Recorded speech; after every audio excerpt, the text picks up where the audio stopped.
Chapter 15, The New Melvin. You might think that turning into a bionic booger boy was the worst thing that could ever happen to a kid, but it wasn't all bad. Believe it or not, there was actually a positive side to being a lumbering, looky lad. For instance, Melvin now won every football game he played because no one wanted to tackle him. And when he served to volleyball, no one on the other team would dare to hit the ball back. Besides being the school's new sports star, there were other perks too. Melvin never had to wait in line at the drinking fountain anymore. Now he had his own personal drinking fountain because, well, would you use the drinking fountain after a bionic booger boy had globbered all over it? I didn't think so. All the special attention that Melvin was receiving made some of the other kids a little jealous. But not George and Harold, considering the many evil villains that George and Harold had been battling all year. The two boys were just grateful that Melvin hadn't turned himself into a gigantic, terrifying beast with plans to destroy the earth. Yet. It could be a lot worse, said Harold. At least Melvin's not a terrifying evil villain. Yeah, you're right, George. I can't think of anything that would turn Melvin into a terrifying evil villain. Chapter 16, The Cold and Flu Season. Soon it was autumn, and the new season brought with it many changes. Crisp, chilly air, early morning frost, and bright, colorful leaves. But with the beauty of autumn came another change that wasn't quite so welcome. The cold and flu season. All through Drumhorse Elementary School, people were getting sick. The hallways were filled with runny noses, sneezing mouths, and aching bodies. Unfortunately, one of those noses, mouths, and bodies belonged to Melvin Sneedley. Every time Melvin sneezed, thousands of tiny driblets shot out of his mouth, spattering the chalkboard with a thin layer of foamy, glistening, gunky green tapioca-like mucus. Don't forget to cover your mouth, Melvin, dear, said Miss Ribble. Said Melvin. He put his hand over his mouth and sneezed again. This time the explosion of air that from his stifled sneeze blew off large wet globs of his body which sprayed over the entire classroom. It was as if somebody had set off a giant firecracker inside a bucket of green paint. The warm, smelling goods smacked into people's hair, splattered onto their clothes, and seemed to drench every square inch of the room. Simmons Ribble. Chapter 17, The Field Trip. The next day, for some strange reason, Ms. Ribble was out sick with a cold. Mr. Krupp was filling in as his substitute teacher, and as usual, he was very angry. What the heck is going on in this room? He yelled. What's with all the raincoats and umbrellas? Then Melvin sneezed. A few moments later, Mr. Krupp returned to the classroom with fresh clothes, a raincoat, and an umbrella.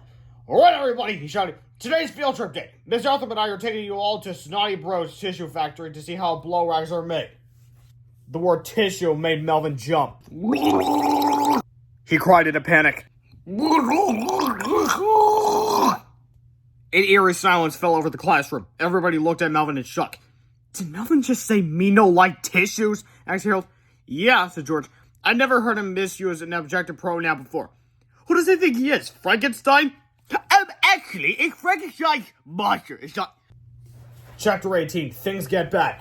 In a few hours, the fourth graders were all packed into a hot, sticky factory listening to a boring speech about how trees are turned into tissues, or something like that. Nobody was paying attention, really, except for Melvin Sneedley, who was terrified. His whole body shook and shimmered as the tour took them down the narrow walkways of the noisy industrial plant. Danger, boring tour ahead, says the sign. Finally, the tour entered the gift shop where the plant manager, Mr. Snotty, had a surprise for everybody.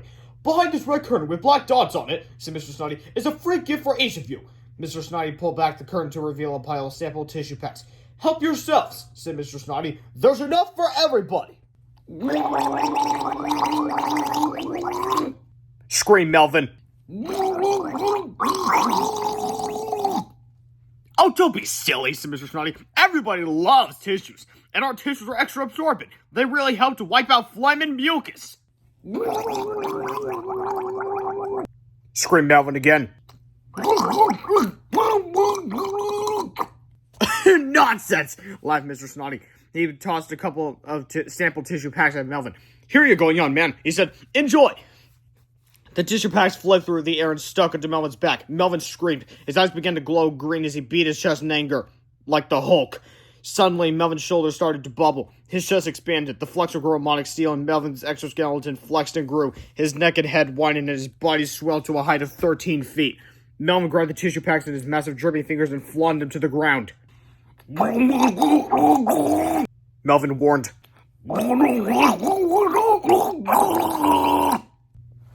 Oops, said Mr. Snotty. You dropped your tissue packs, young fellow. Here's some more for you. Okay, he's just entering extremely dumb territory at this point. Mr. Snotty grabbed 2 giant handfuls of sample tissue packs and tossed them at Melvin. Chapter 19. Things get badder.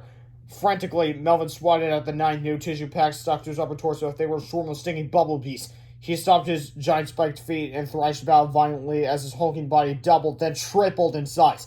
Melvin kicked and punched the walls of the gift shop as he let out a terrifying, blood-curdling cry. "There's no need to cry, little man," said Mr. Snotty. "Here, have some more tissues to dry those tears." He tossed several more sample tissue packs at Melvin. As you might have noticed by now, Mr. Snotty wasn't exactly the brightest bulb on the Hanukkah tree. Yeah, kind of what I said. What happened next could only be described as chaos. Once again, Melvin's massive body tripled in size. By now, Melvin was roaring and kicking and knocking over giant machines. Children screamed and ran. Mr. Snotty thought it might help matters if he could just give Melvin some more tissues. But before he could, a drop of mucus the size of a bathtub dripped from Melvin's massive nose and splashed on him. Mr. Snotty glued to the floor. Splat! Georgia held hid behind the red curtain with black dots on it as Melvin crashed through the roof of the factory. Ear-piercing roars bellowed out of his gigantic oozing mouth as he kicked down the walls of the factory and tossed heavy machinery into the parking lot. Mr. Crumb and Miss Anthorpe tried their best to get the situation under control, but they were having much luck. "Hey, Bob!" shouted Mr. Crumb. "I've had just about enough of your shenanigans! You're going to be spending the afternoon in detention if you don't settle down, young man!" shouted Miss Anthorpe. Suddenly, Melvin reached down and grabbed Miss Anthorpe in his massive metal fist. "Help me!" she screamed. "Somebody save me!" Said Mr. Crumb nervously. I'll go get some help." Mr. Crumb ran and hid behind Mr. Crumb ran and hid with George and Harold behind the red curtain with black dots on it. "Hey, I thought you were going to go get some help," said Harold. "Well, not today," said Mr. Crumb. "You know," said George, "there's only one person who can help Miss Anthorpe now." "Who's that?" asked Mr. Crumb. Chapter 20. Count Underpants. That's who. As much as George and Harold hated to do it, they decided it was time to send in Count Underpants to save the day. Harold snapped his fingers. Suddenly, the terror and panic that Mr. Crumb had been experiencing completely vanished. A wild, silly grin spread across his face as he leaped to his feet and ripped off his outer clothing and toupee. Mr. Crumb's transformation to Count Underpants was almost complete. The only thing he was missing was a cape. "Gee," he said, "I sure wish I could find a red curtain with black dots on it."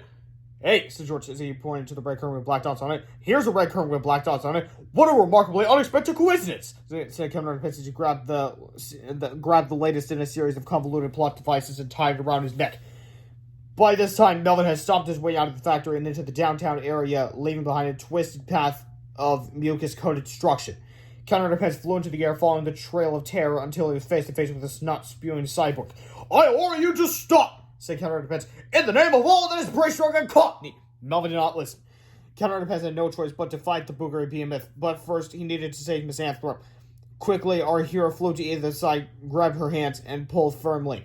The slimy phlegm that covered Melvin's gigantic fist was strong and gluey, but it was no match for wedgie power. Count Underpants pulled and pulled until Miss Anthorpe became completely dislodged with a noisy, wet, disgusting sound. Note, please feel free to make the noisy, wet, disgusting sound of your choice to emphasize the intense trauma of this gripping paragraph. "I'm free!" cried Miss Anthorpe. "Let's get the heck out of here!" Suddenly, the bionic booger boy reached down and grabbed Count Underpants by the cape. The monster held on tightly with his gigantic, gooey, robotic fingers. "Oh!" cried Count Underpants. "He's got my cape! He's got my cape! We'll just untie it!" screamed Miss Anthorpe. "Let's go! Let's go!" "But I can't fight for crime without my cape!" cried Count Underpants. "Forget your stupid cape!" he just screamed. "Just save me, you idiot!" Chapter 21. You can't have your cape and Edith, too. As anybody will tell you, no superhero is complete without a cape. I mean, without a cape, a superhero is just a guy wearing fancy underwear, or in this case, not so fancy underwear. But Count Underpants knew what had to be done. He reached up to his free hand and courageously untied his cape, valiantly sacrificing his aesthetic integrity to save the life of a mere mortal being. Count Underpants and Miss Anthorpe were now free, but they weren't safe yet. The bionic booger boy swung at her here with all his might. Count Underpants weaved around Melvin's frantic, flying, phlegm-flinging fists as he tried to find a safe place to land. Suddenly, Count Underpants' 100% cotton-powered vision spotted George and Hale miles away. With lightning speed, he flew down to meet the boys. "George and Hale," said Count Underpants, "you've got to keep this woman safe while I destroy that robotic slide ball." "Okay," said Harold, "but hurry up. Here he comes." "Wait," cried Miss Anthorpe. I didn't get a chance to say thank you." She turned and kissed Count Underpants all over his face with wet, drooling smooches. Thank you," she said between each sloppy kiss. "Yuck!" said Harold. "I sure hope she doesn't thank us," said George. When Miss Anthorpe had finished slobbering all over Counterpist's face, she gave him a great big hug for good luck. "Now go get him, Tiger," she said coyly. But Counterpist didn't move. He just stood there staring blankly into space. Off in the distance, George Hill could hear the bionic Booger Boy approaching. Each thundering footstep brought the horrible beast closer and closer until at last he stood towering above them, panting heavily and dripping profanely. Miss Anthorpe screamed and ran away. "Hurry, Counterpist, cried Hale! Do something!" "Yeah," cried George. "Kick his honey! Kick his honey!" But Counterpist didn't move. He didn't fight. He didn't flight. He didn't kick anybody's honey. In fact, the only thing he did do was get very, very angry. "What the heck is going on here, Bobs?" he screamed. "A woman standing here in my underwear!" Georgia Hill didn't like the sound of that.